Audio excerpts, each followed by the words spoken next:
Hey, how's it going? Do you hear me? Pretty good. Yeah, I can hear you loud and clear. Can you hear me? Yes. Nice to meet you, man. You too. You too.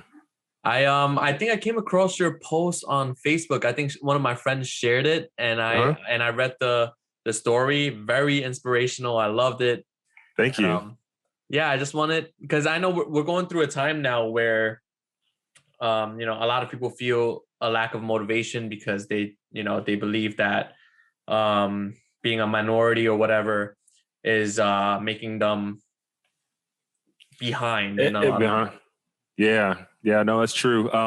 Yeah, that's very true. Yeah, it's eh, right. I think even just last year, COVID hit. People lost their jobs. Different businesses had to shut down for a bit. Some were at minimal capacity. There's all these different things going on, and then also too, you look at all the different racial injustice stuff that was really coming to light last year.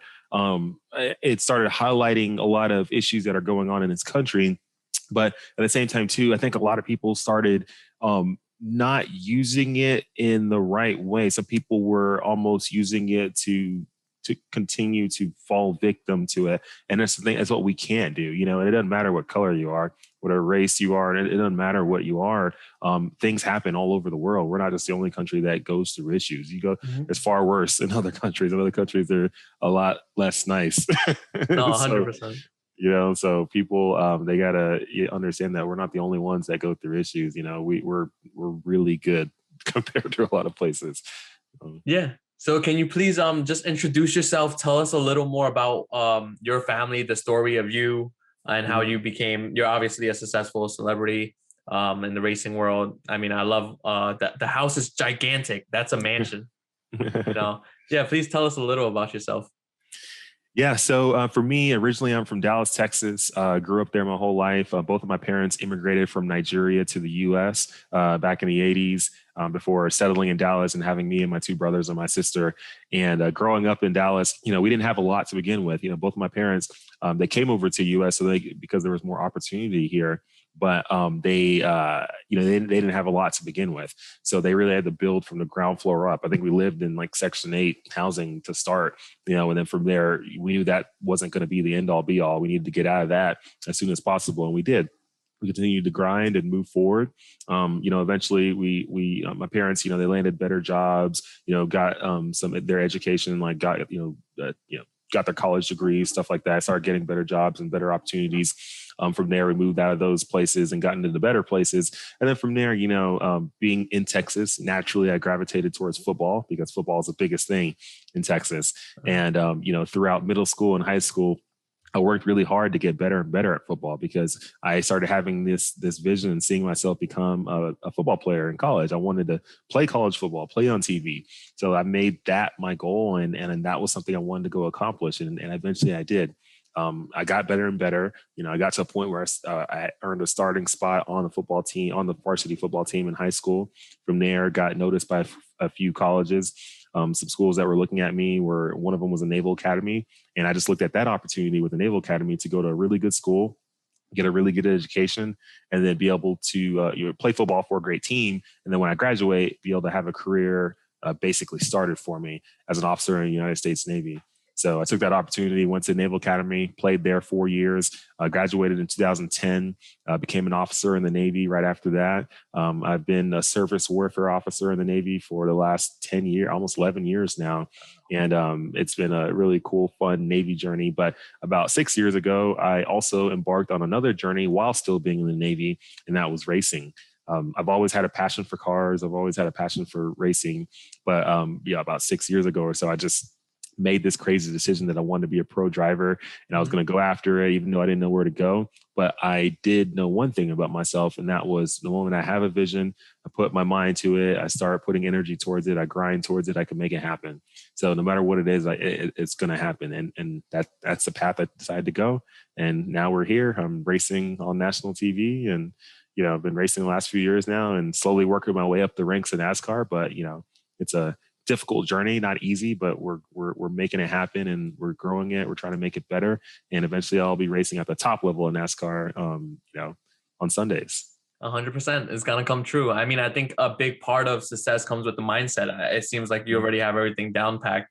In regards to Section 8, like, do you feel like that has Do you think Section 8, because I used to be an NYPD housing officer, Mhm. and a lot of the time I see like what happens in these public housing, and I used to be on welfare as well. Mhm. Um, but I see it more as a way of keeping you down rather than helping you, because there's no way of incentivizing you to do better. You Mhm. obviously wanted to do better, and your mindset was there to do better along with your family. Mhm. So, what do you think of welfare in general as to helping people who actually need help, or do you think it's more detrimental to the mindset that it's really keeping you where you're comfortable? Yeah. So, and anybody who wants to be successful in life, anybody who wants to achieve something big, it all starts with mindset. At the end of the day, it doesn't all, anything else does not matter at all if the mindset isn't there. Like if you truly have the mindset of someone who is going to become wealthy, someone who's going to become successful, succeed at whatever they're going to do, if you have the right mindset, it doesn't matter where you start, you're going to go get it. Like you're going to get it. You're going to go make it happen. It's going to happen. The thing is with the whole Section 8 housing and what you just mentioned, well, is sometimes it can keep people down. It's not that it keeps people down. It doesn't do anything but just, provide. The issue is people's mindsets, right? So those same folks who end up getting kept down, Mhm. those same folks just don't have the right mindset to go up. That's the issue. It's not anything else, because I always tell people we are in full control of our journeys in life. There is not a single human being on this earth that can keep you from accomplishing your dreams and goals. There's people on this earth who can slow it down. We can make it very difficult. We can make it very frustrating. We can maybe elongate the journey, but there's no one that can actually stop you. You are the only one who can stop yourself. At the end of the day, no matter what kind of wall is there, the walls, you can go over them, you can dig under them, you can go around them. No matter how long it is, you eventually got to go around them. You can go around them, or you go straight through them. Like walls can be broken through. There is not a single wall that you cannot find a way to get on the other side. It's just how much you want to work to get there. Even the Great Wall of China, that thing, it doesn't. It's not infinity high. Mhm. It has a certain height. That's true. So you can figure out a way to get over the side. Maybe you got to go back and build some things, build a really crazy ladder to get over it. Maybe you got to slingshot your way over it. I don't know what you got to do, but you got to figure out a way. So the issue is when people felt like they're being kept down because of Section 8 housing, Section 8 housing isn't keeping you down. You are keeping yourself down because your mindset isn't in the right place. Your mindset has to get into a place where you are in full control of your life. You feel like you're in full control of life. You have a clear vision of the end goal. And when you have a clear vision of the end goal, at that point, you now know that end goal is already done. In the future, it's already done. You just got to figure out how to get there. And along the way, the biggest thing for anyone going on a journey is you have to understand that you will get there as long as you stay strong enough, long enough. Okay. So I mean, you have a strong mindset, but how did this come with like some sort of awakening or something you went through in life that made you this way? Because I know you see a lot of people st- they're told that they can't do much, and Mm-hmm. it's sad that people are told that they can't do it because of systemic oppression and Mm-hmm. things of that nature. How did you and your family break this barrier? Because I think it's the first initial barrier that you have to break before you become successful. Yeah. So, one, I'm religious. I'm Catholic, and I full faith in God for everything. So I think that's the basis of everything. That's where it all started. And when I understood God and how He works and how basically He can make anything happen, I was like, well, if He can make anything happen for me, That's I don't true. need anybody else. Like nobody else can True. tell me what's going to happen. Like you can't tell me I'm not going to accomplish this because He already told me I could. He told me, but he didn't actually step in front of me and say, Justin, you're going to do this. What he did was he put the vision in my head. How did I see myself becoming a professional race car driver? I didn't like randomly make that up. Like it just came to me. Okay, that came to me. So like he put that in my head. So if he puts it away, you'll never take it away from me. So that's when the first time I ever really understood that was in ninth grade. When I was going after, I was at that time, I just got done with my first couple of years of football in middle school in seventh and eighth grade.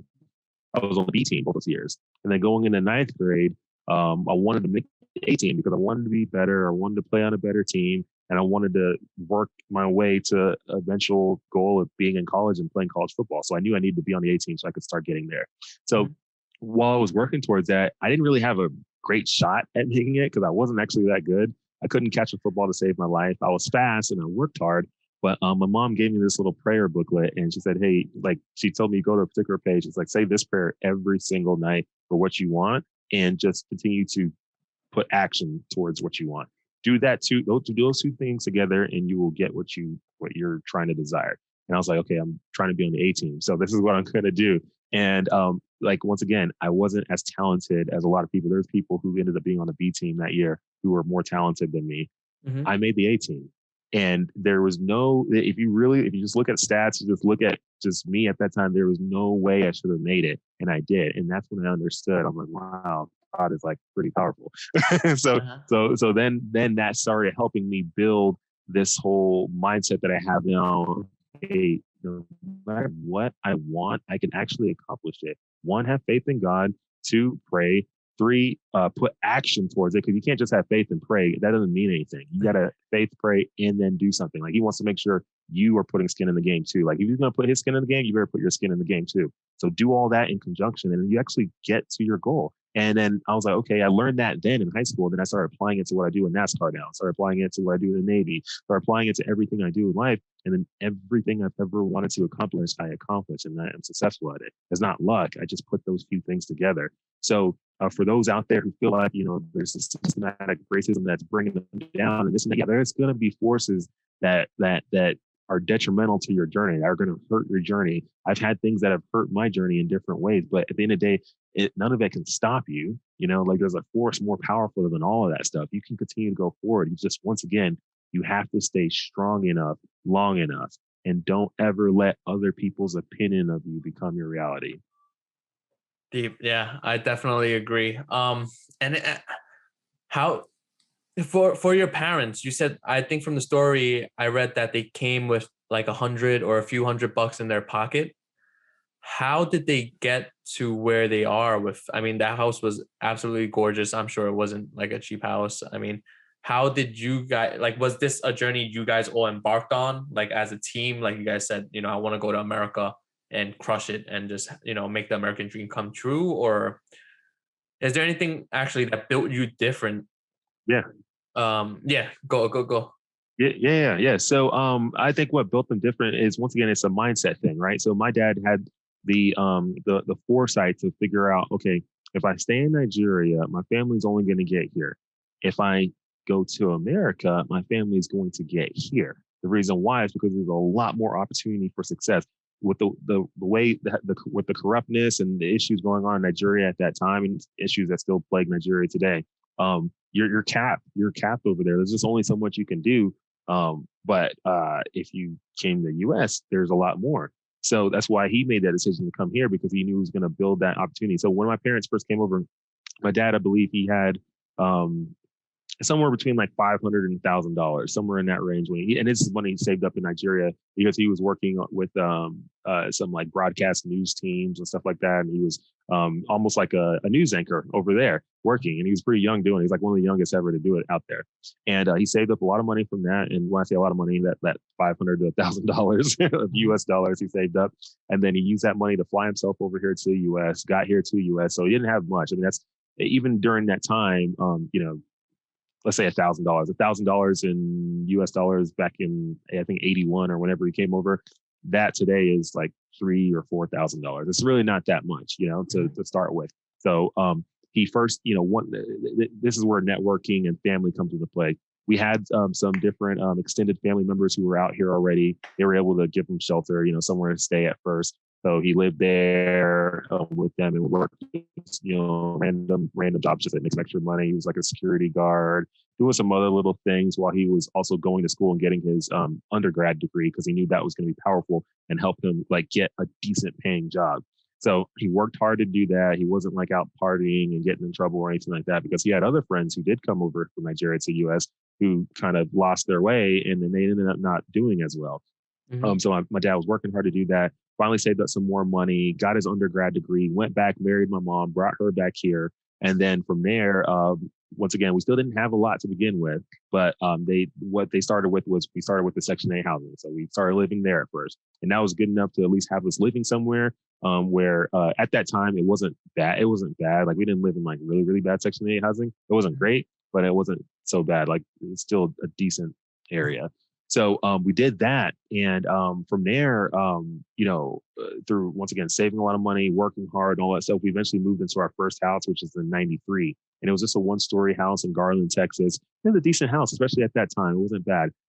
Lived there until '96, and then in '96 they moved to a new area in Carrollton, Texas, where they had their first we had our first two-story house, and it was actually a 5,000 square foot home that they bought during that time. So the house that you saw on LinkedIn, the one I posted, that really, really big one, that was pretty big, but it's not the first big house they've been in. Like the house before that, and the house before that, and the house before that were just a little bit smaller than that.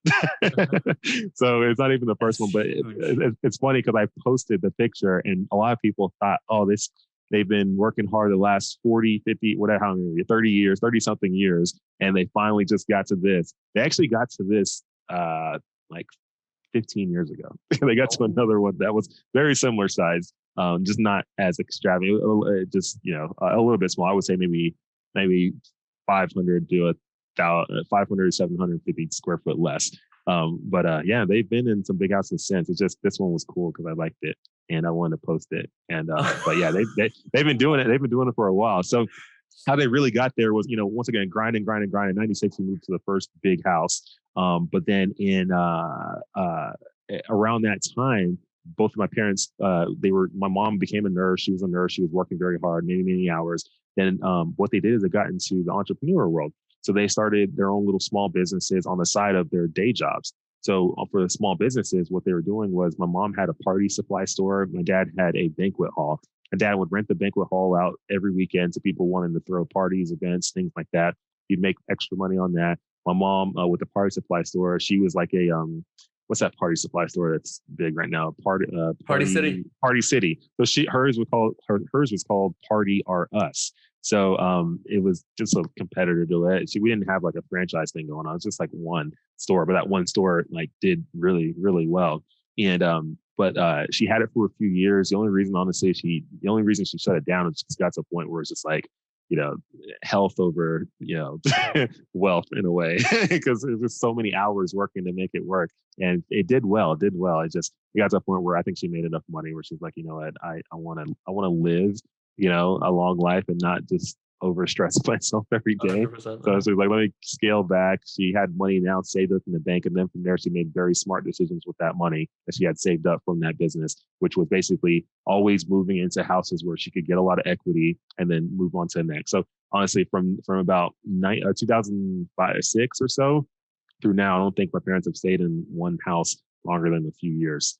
Because usually they've always bought right. And the next, they move on to the next house. Even this house they're at right now, I think the equity on it, they're walking into like almost $100,000 of equity. So it's pretty crazy. No, that sounds awesome. I mean, are you currently doing your journey upwards? Did you experience any sort of racism towards you or anything of that sort?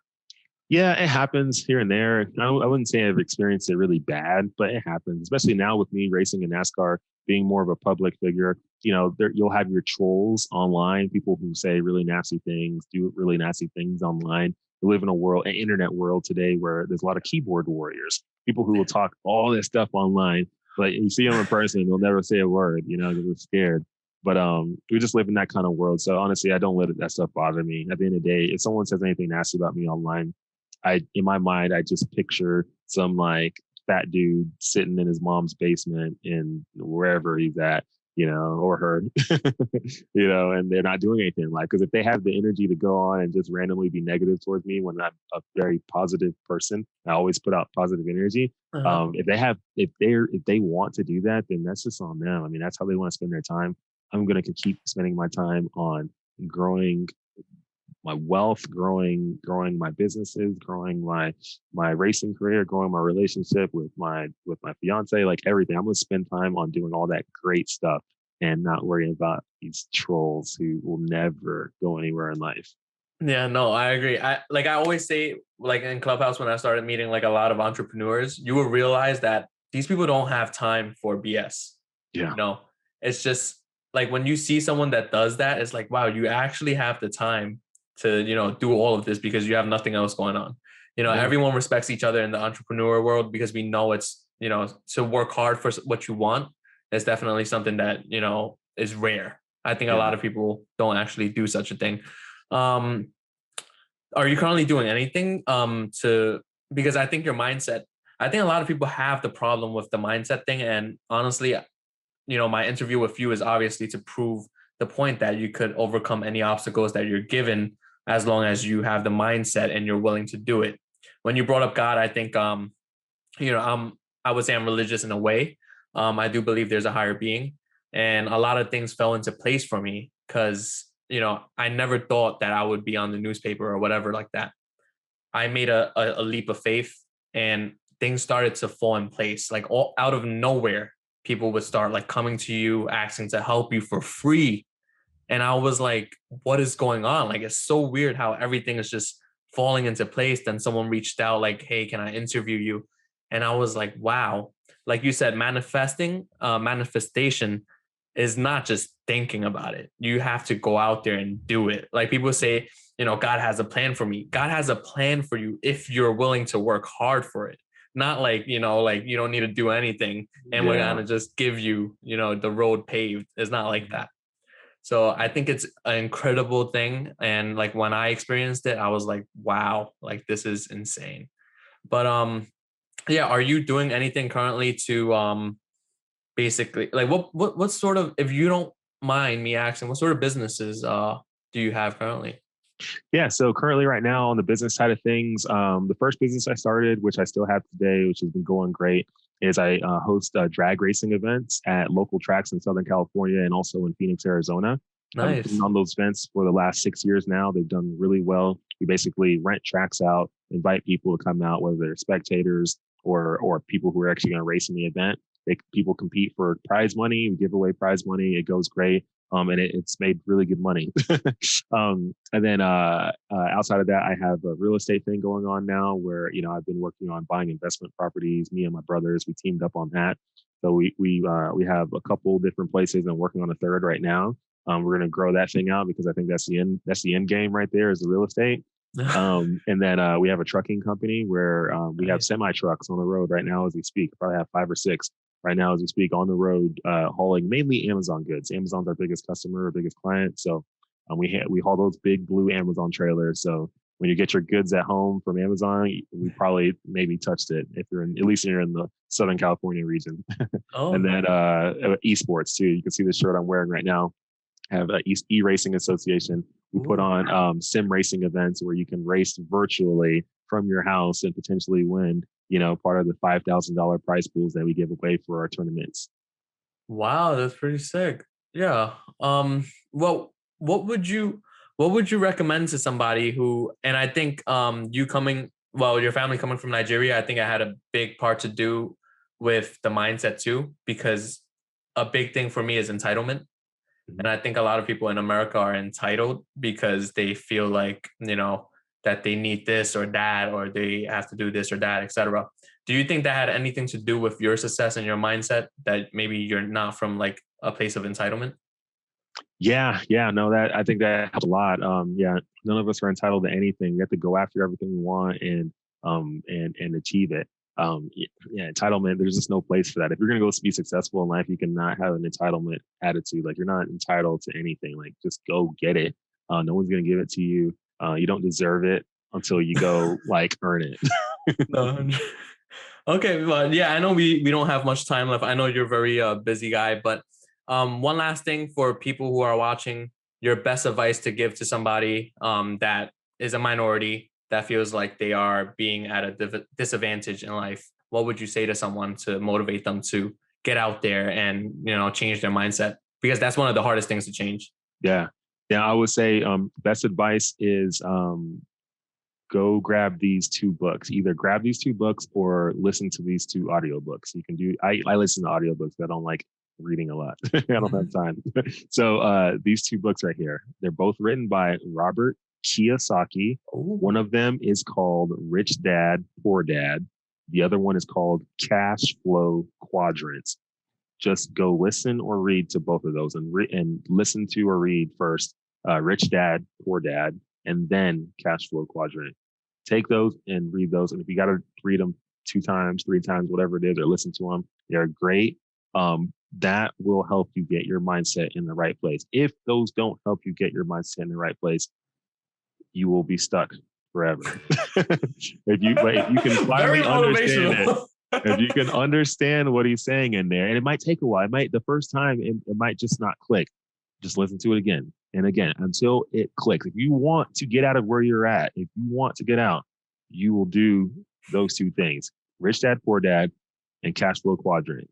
And listen and read whatever you got to do as many times as possible until it clicks. And then you will finally understand what he's talking about. And there's going to be points in there where you're going to feel like he's talking directly to you, most likely because he is. So listen to those or read those. I'm telling you, that will help you.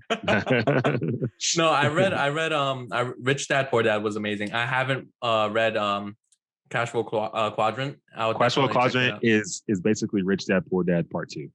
Gotcha. But even better. Oh man, it's great. It is great. Okay. All right. Well, thank you so much, Jessi. I know you're a busy man. I appreciate your time because I've been reaching out to a bunch of influencers and stuff. I'm so glad that you actually participated, and thank you for this. Appreciate you, man. Yeah, most definitely. Thank you. All right now. Bye-bye. All right. Yep. See ya.